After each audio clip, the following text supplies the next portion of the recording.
Bonjour, je m'appelle Nicolas. Les gens m'appellent aussi le jeune Fag qui n'a pas de parents. J'ai été victime d'une crise. Voici comment ça a commencé. Donc, c'est ça la matière pour votre test. Grosso modo, c'est ça. Ça va être la semaine prochaine. Fini. Quel jour? Mardi. Francis Smith. J'étais plus capable de garder mon secret. Je m'ai dit que mon ami pourrait m'aider. Ça a commencé avec ça? Y avait-il une raison que tu m'as demandé de venir ici aujourd'hui? Actually, oui, il y a quand même une raison. Tu sais, ça fait longtemps que je veux le dire, mais je sais pas trop comment le dire, puis à qui le dire, mais c'est comme... Tu es quand même mon ami, ça fait longtemps, là, j'ai besoin d'aide. J'ai besoin d'aide à comment le dire à mes parents, là, mais c'est parce que je suis kind of gay. T'es gay? Ouais. Mais non, ça se fait pas. Et ça l'a fini par... Je veux juste de l'aide, Non, tu peux même pas m'aider. Non. Fait que c'est pas une si bonne amie que je pensais. Ok. Bye. Ça va?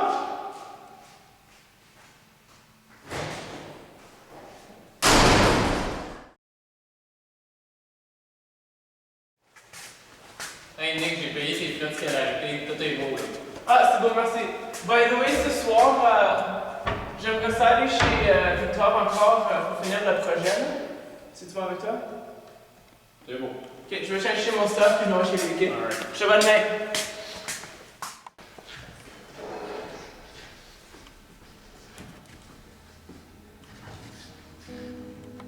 Ben là, ça se peut pas. Hey Pierrette! Notre fils c'est un fag! Qu'est-ce qu'il fait? Je l'ai pas élevé de même, moi!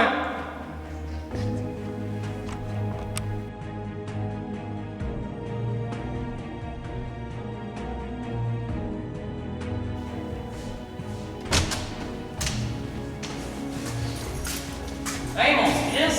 Ah, ça va? Ah ouais, ça va pour toi? Ouais. Ce que j'ai vu sur Facebook l'autre jour, avec Victor, hein? Qu'est-ce que tu fais avec?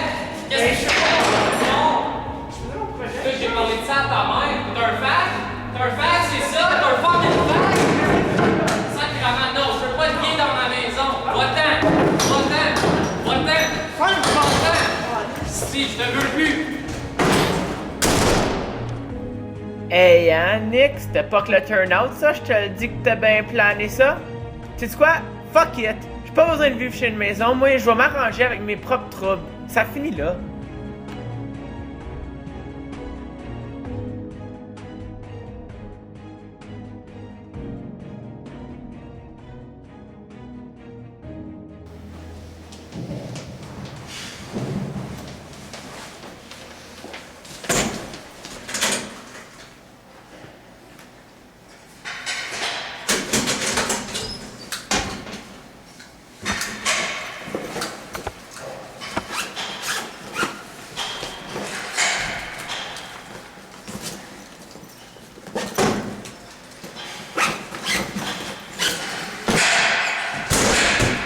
Bon, what now? I guess que je vais texter mon chum pour rester chez lui une couple de jours. Hey, mais ça va mal, là, mon affaire.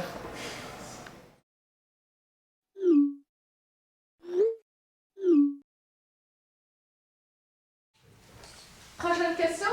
Quelles sont les caractéristiques des cellules du cœur? Nick?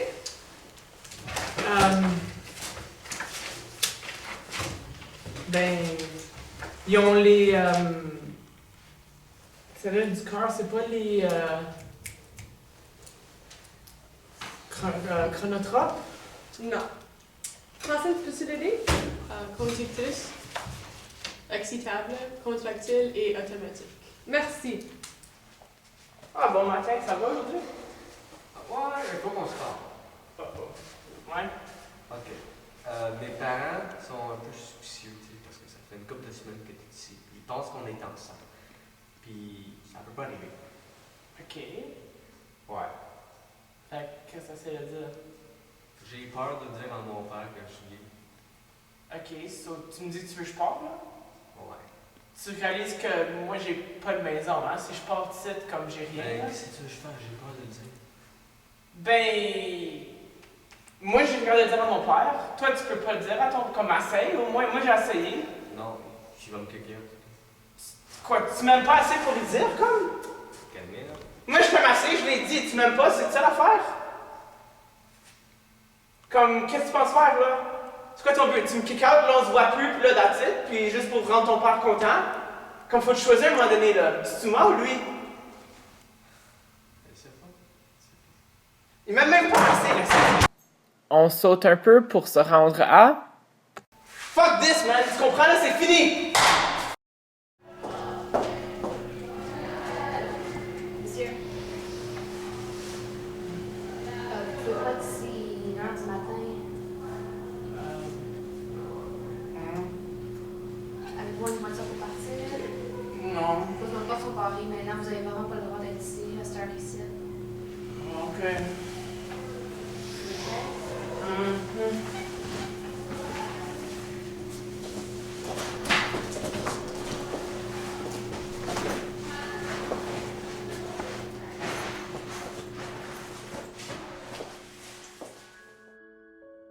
J'ai passé 13 jours de marde à la cité, pris partout. Je mange une pomme par jour, vomis 3 fois par jour, je me lave dans les chambres de bain, je dors n'importe où que je me fais pas kicker out. Je suis pas capable de me concentrer en classe, j'ai le test à Brigitte demain. Tout ça pourquoi? Parce que je suis gay? Est-ce que je désire vraiment ça?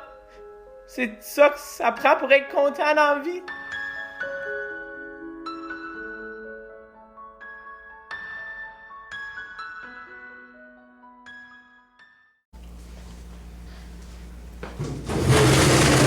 T'as pour toi passer pendant que tu peux t'endormir? Sans vacances.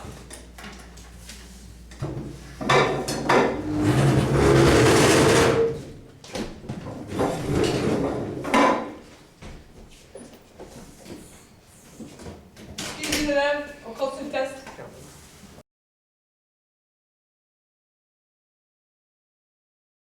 Le même jour que je me fais kicker out de mon examen, quelqu'un m'a trouvé inconscient à côté d'une poubelle. Fire paramedic 33, what is your emergency? Yes, sir. I need an ambulance as soon as possible, sir. Oh my god, I've got a cold call. It's like 5 this week. They're not listening. It's just gonna be another drug visit. Okay, you can't stereotype all homeless people as drunks and bums and all gross and dirty. Whatever, I'm not touching this stuff. That was gross. If you don't like it, this isn't the job for you. Well, I didn't go to school for 2 years to get bummed from the street. It's not all the same cases. Really? Not really. You have to just hear them out and listen to their story. Yeah.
Good morning. Are you alright? Do you want me to sit you up? Yeah? It's oxygen. You should really keep it on. No, I don't want it. Are you sure? Yeah, no, I don't want it. I'm fine. Okay. Where am I? What's going on? You're in an ambulance. Why? You passed out at the park. Yeah. So someone saw you and they called the ambulance. Your blood sugar was really low. So we had to give you a shot of glucagon and brought your levels back up. So I checked it again right now. You're normal now. So you should be all right. Okay. You know why you were there? Do you remember what happened last? I was looking in the trash can for food, and then I don't remember anything after that. No, that's about when you passed out. I don't know what, I was looking for food and I felt weak and then I just fell. I don't know what happened. Why were you looking for food in the trash can? You don't want to know, don't worry about it. You don't. No, it's honestly, tell me. Go ahead, I'm all ears. Well, it all started a while, but well, not really, but it feels like it's been forever. Like. I know it's been rough, but you can't give up now. I've seen a lot of cases, some similar to yours, some worse, and they've been able to get out of it. I know you can too. You can't lose hope. It's kind of hard to keep hope when I lost my 2 last bags that I've had, and like, I don't know. No, we got them for you, don't worry. Oh, okay. At least there's that. I can live for another 2 days with them. You can live a lot longer if you reach out to a friend. Are you sure you don't have anyone to call? My phone's broken, like I said. Like, what am I? Even if I wanted to call someone, who could I call? I'll make you a deal. You think of a friend, you take a minute, and you can use my phone. Make as many calls as you want. I guess. Okay? Okay. Do you have a name? Do you have a friend? I remember one number. Okay.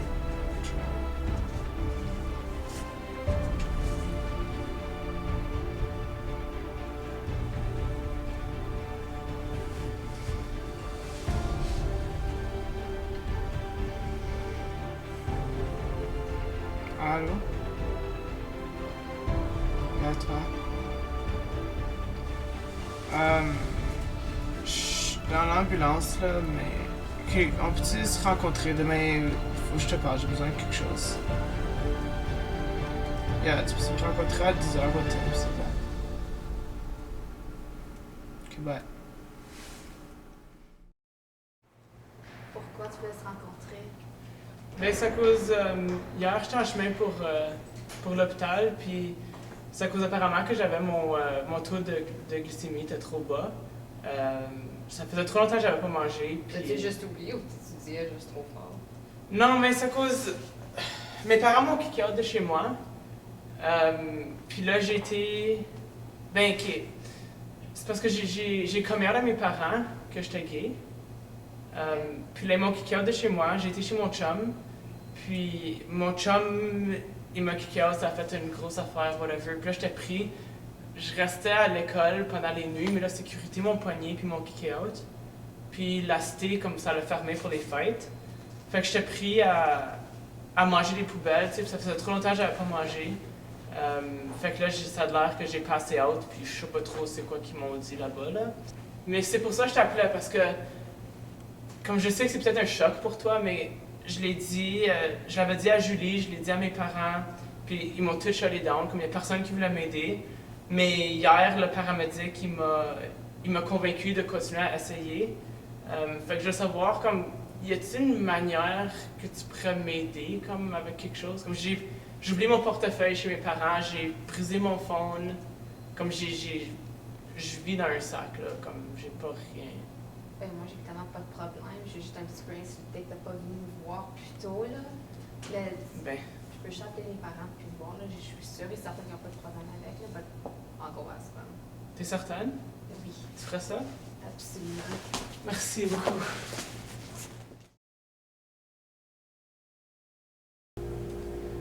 Lorsque les patients viennent avec une crise, comment gérez-vous ceci habituellement? Quel est un cas typique? Habituellement, les étudiants peuvent arriver soit par un professeur, par le service de counseling ou simplement, le plus souvent, c'est que les gens arrivent à la réception, puis ils pleurent souvent et puis demandent s'ils peuvent parler à quelqu'un. Donc, à ce moment-là, les réceptionnistes vont prendre l'étudiant ou l'employé, ils vont le rentrer dans ma salle.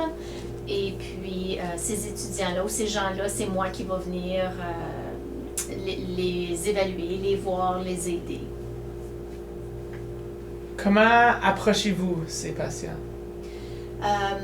Ça va beaucoup dépendre de la situation et des gens. Parce que des gens qui viennent en situation de crise, ça pourrait être pour diverses raisons. Dépendant de la situation et de la façon que la personne va se présenter, ma façon d'agir est pas pareille avec tout le monde. Alors, nous autres, on a une salle où est-ce qu'on est seul avec le patient. On essaie de ne pas se faire déranger. On essaie d'avoir de la musique aussi qui est un petit peu plus calme. Le ton de voix, il n'est pas super fort. Là. On va baisser la tonalité pour garder le calme. Souvent, je vais, en commençant, je vais m'introduire. Je vais dire qui je suis, quel est mon rôle. Une fois ça établi,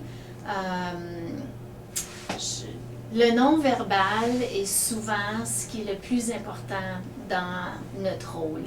C'est vraiment d'être à l'écoute active. Donc, je vais leur demander la raison qui les apporte ici. Je vais essayer de les soutenir dans ce qu'ils me disent. Je vais faire beaucoup de reformulations pour faire sûr que j'ai bien compris la situation. Je ne vais pas m'asseoir là, je vais être en position ouverte pour m'assurer là, que la personne voit que je suis présent avec juste cette personne-là. Il n'y a pas de téléphone qui sonne, il n'y a pas rien d'autre qui vient nous achaler. Donc, l'approche et le contact, c'est le plus important dans la rencontre, surtout la rencontre initiale. Fait que des fois, pour des étudiants, selon la situation, il y en a qui viennent, puis ils sont en situation de crise à cause des finances, à cause de l'école, à cause du logement, à cause qu'ils n'ont pas de job, à cause du programme, ils sont en train de faillir. Donc, ils arrivent, puis ils ont toute une grosse boule de problèmes. Donc, souvent, je vais prendre un papier et un crayon, puis on va en voir un à la fois. OK, on prend cet élément-là. Qu'est-ce qu'on peut faire avec ça pour l'améliorer? Quels sont les plans? Puis, je continue un après l'autre. Puis, on va un escalier à la fois et non le flight de stairs. Donc, une étape à la fois. Par après, je vais leur expliquer les services qu'ils ont à leur disposition, parce qu'il y en a plein de services. À l'externe, encore là, c'est plein de places. On peut référer les gens à Gay Zone, on peut Femmes Aide, il y a le Calax, il y a Jeunesse Idem, il y a plein de ressources comme telles.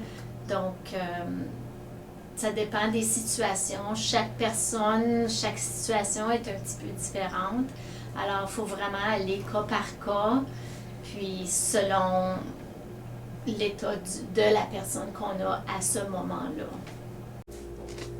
Pour la crise du sans-abrisme, plus spécifiquement, l'étude de cas que vous nous avez donnée avec le jeune garçon qui était homosexuel, pouvez-vous nous dire quelle était votre implication dans ce cas spécifique? C'est ça, le jeune en question avait de la difficulté, il fallait y trouver, il n'y avait pas de place à rester. Donc, dans le moment, il vivait à la cité, ou couchait chez des amis, ici et là, mais il n'y avait pas vraiment de place, il n'y avait pas d'argent, il n'y avait pas rien. Pas d'emploi, pas de portefeuille, pas de carte, pas zéro. Donc, puis c'était le temps des fêtes. Donc, évidemment, comme tous les patients, on a commencé avec le moment même, la gestion de la crise du moment même. Ensuite, on a tenté de lui trouver un emplacement. Pour un étudiant, un jeune étudiant qui quitte la maison pour une raison quelconque, on ne veut pas l'envoyer. Mon problème, c'était que je ne voulais pas l'envoyer, à exemple, Shepherds of Good Hope ou bien à Berger des Espoirs, parce que l'environnement, c'est pas la plus saine. Donc, quand on prend un jeune qui est en situation de crise immédiate, c'est pas une question d'une crise qui va être à long terme. Donc, je voulais pas le mettre dans un environnement qui était néfaste ou qui était pas optimal pour lui. Donc, je voulais éviter de le mettre là. On lui a trouvé un endroit. Par contre, par le temps que je suis venue à bout de trouver un endroit, je n'étais plus capable de le rejoindre. Alors, j'étais très frustrée, très inquiète parce que je ne savais pas il était où, je ne pouvais pas le rejoindre en une part. Le numéro qu'il m'avait donné comme ressource, comme contact, ne fonctionnait plus. Alors, ça m'a quand même assez bouleversée dans le sens que j'étais inquiète pour lui. Alors, j'ai laissé un message sur un répondeur en espérant qu'il reçoive le message. J'ai pas eu de rappel. C'est seulement au début de l'année, en janvier, à laquelle que quand je suis rentrée travailler, j'avais un message me disant « Merci pour tout ce que tu as fait pour moi. Je me suis trouvé une place. Je me suis trouvé un emploi en fin de compte. Mon téléphone était brisé. Je ne pouvais pas vous rappeler. Mais merci encore une fois pour tout ce que vous avez fait pour moi. » Dans le cas du garçon, de votre point de vue, qu'est-ce que vous trouviez qui était le plus difficile pour lui? L'isolation, d'être tout seul, d'être rejeté. C'était difficile pour lui là, de réaliser là, que dû à son orientation, il n'y avait plus rien là. Donc, il s'est retrouvé tout seul. Comment est-ce qu'on pourrait prévenir une situation de crise? Il y a différentes façons, c'est sûr, selon les différentes situations. Par contre, comme pour moi, comme infirmière, c'est de tenter de regarder le patient en entier, pas seulement avec la plainte qu'il me donne. Donc, s'il est ici parce qu'il a encore mal à la tête, ou bien il a mal dans le dos, il a mal à la gorge, bien, c'est peut-être pas simplement un mal de gorge. Il a peut-être mal à la gorge à cause de son stress qu'il vit, à cause de X, Y, Z. Donc, quand on voit un patient, c'est important de regarder tout. D'être à l'affût des différents symptômes. Souvent, on peut reconnaître qu'il y a quelque chose qui ne va pas bien par la fréquence des rendez-vous aussi. Si on a un patient qui revient pour un petit bobo là, un petit bobo là, un petit bobo là, bien, le bobo il est plus gros que juste ça. Il y a quelque chose d'autre. Il faut aller le demander, il faut aller voir. Exemple, c'est comme si on appelle l'ambulance pour mettre un patient sous Formule 1. Bien, c'est important de savoir, est-ce que le patient va toujours à Montfort? Ou si aujourd'hui il va à Montfort, la semaine prochaine il va à Civic, la semaine d'après il va à Général. Donc c'est important un petit peu de centraliser les soins pour que la personne ait les meilleurs soins et de la consistance dans les soins pour éviter la crise.